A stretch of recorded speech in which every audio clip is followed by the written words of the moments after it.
Hello and welcome to my channel. I picked up a 1 in 72 scale Sherman Firefly from Airfix. This model kit is rated a nice easy 1 on their scale. It comes complete with a brush, cement and 3 paints. And for those of you who are interested, this is kit number A68221. Now let's open it up and see what's inside. I can see 2 sprues and a set of instructions. So let's take a quick look at those first. They start off with a little bit of background info on the Sherman tank, plus a bunch of warnings. The next page takes you through the sprue trees, then the instructions begin. And there are 12 steps to the instructions. Nothing too complicated though. As mentioned on the cover of the box, you get 3 paints, a brush and some glue, and you can also see a little decal sheet. And lastly you can see 2 sprue trees laid out. Let's start building. We sniff off the parts required for step number 1. And that's 3 in total. Then we can go ahead and clean them up, either with a hobby knife or a tiny file. And once those are done, it's a good idea to dry fit the pieces. Then using the glue supplied, you can start assembly. So with these parts, I'm creating the bottom and the sides, and then for step number 2, I'm making the front and the back. So far this kit has been well engineered, and it has registration marks to line up the parts. For step number 3, I add on the pieces just out of the back, and I follow that up with 2 disc-shaped parts for the front, and this will eventually allow the track to slot into place. For the next step, which is step number 4, the instructions suggest I start to paint it, because this will be the last chance I'll get good access to the lower half, so there's no point wasting the opportunity. The track section requires the use of all 3 colours. The paint in these pots was a little bit thick, but after a good stir, 2 of them became useful. Unfortunately the black could not be saved as it was almost solid. I wasn't fussed about that one because black is easy to colour match. It was more important that the silver and the green paint worked. It's worth checking out the colour guide on the back of the box, as this is more accurate than the instructions, although you'd expect them both to be identical. You could really get away with not painting the body, but it's still advisable as it helps cover up any damage on your glue spillages. Once the paint's set, we can finally glue on the tracks. There are several alignment pegs to help ensure perfect fit, so add your glue on those and you can't go wrong. As with any pre-painted part, you've got to watch out for spillages as it can damage your paint. This is the trade-off for having a more accurate paint job. Once the tracks are on, that's the lower half of the tank completed. While the glue is still setting, it's a good idea to put it on flat ground, and this way you can ensure that it's lined up. With step number 5, we start off with the top half of the tank, and we glue the back section to it. There are 6 very small pieces to add next.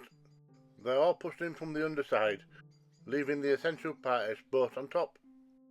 This method allows for finer detail, like hooks and brackets, things that would be lost if it was moulded all in one. For step number 6, we flip it over. We have a large flat detail piece to go on top, plus a couple of small items for either side, and then lastly we have the machine gun turret for the front. And that's this part done, so it can be painted. I do my best to thin down the paint and to disguise all the brush strokes. Then I can put this to one side to dry before attaching it to the lower section. It has a track on the inside to help align the 2 halves, and this fit perfectly without any gaps. The last thing we've got to assemble is the turret. I attach the gun shield to the main dome, then I turn it around so I can insert the main barrel. If you look carefully you can see pegs at either side. The bottom of the barrel needs to slot into those, and then you carefully glue the bracket on top of it.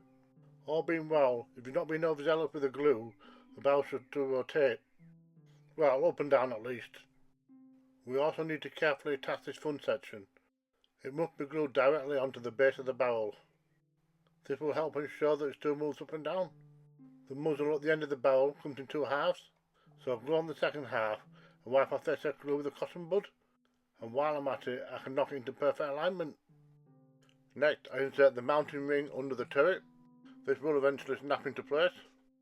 The top hats can only go on in one way, so I find it easy to apply a little bit of pressure and turn it around until it slots in.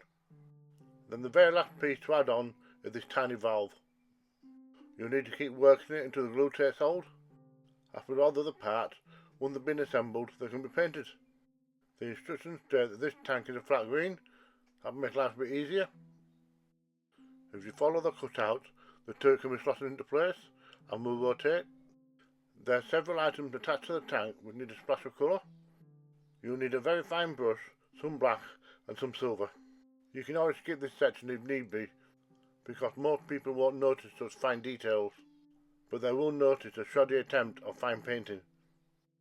Next we have a handful of decals to apply. Most of these are quite small and fiddly, but they really do help sell the realism of the tank. They slide off the sheet quite easily, and I find that using an instrument which has a point to it like a blade is useful to help nudge the decal into its final settling place. Afterwards I use a cotton bud to help dab off the water.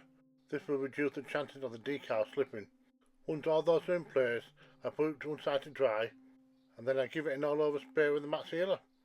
Tanks in the real world are never perfectly clean, so I add a drop of water to some mud coloured weathering powder and I randomly apply it to the lower half, concentrating my efforts in the area where it would naturally build up, like I'm on the tracks, and I'm going to call that a day for this tank. So just a reminder, this is a 1 in 72 scale Sherman Firefly. These tanks had a crew of 4 and a maximum speed of 25 miles an hour. This tank was capable of knocking out the dreaded tigers and panthers from the German army.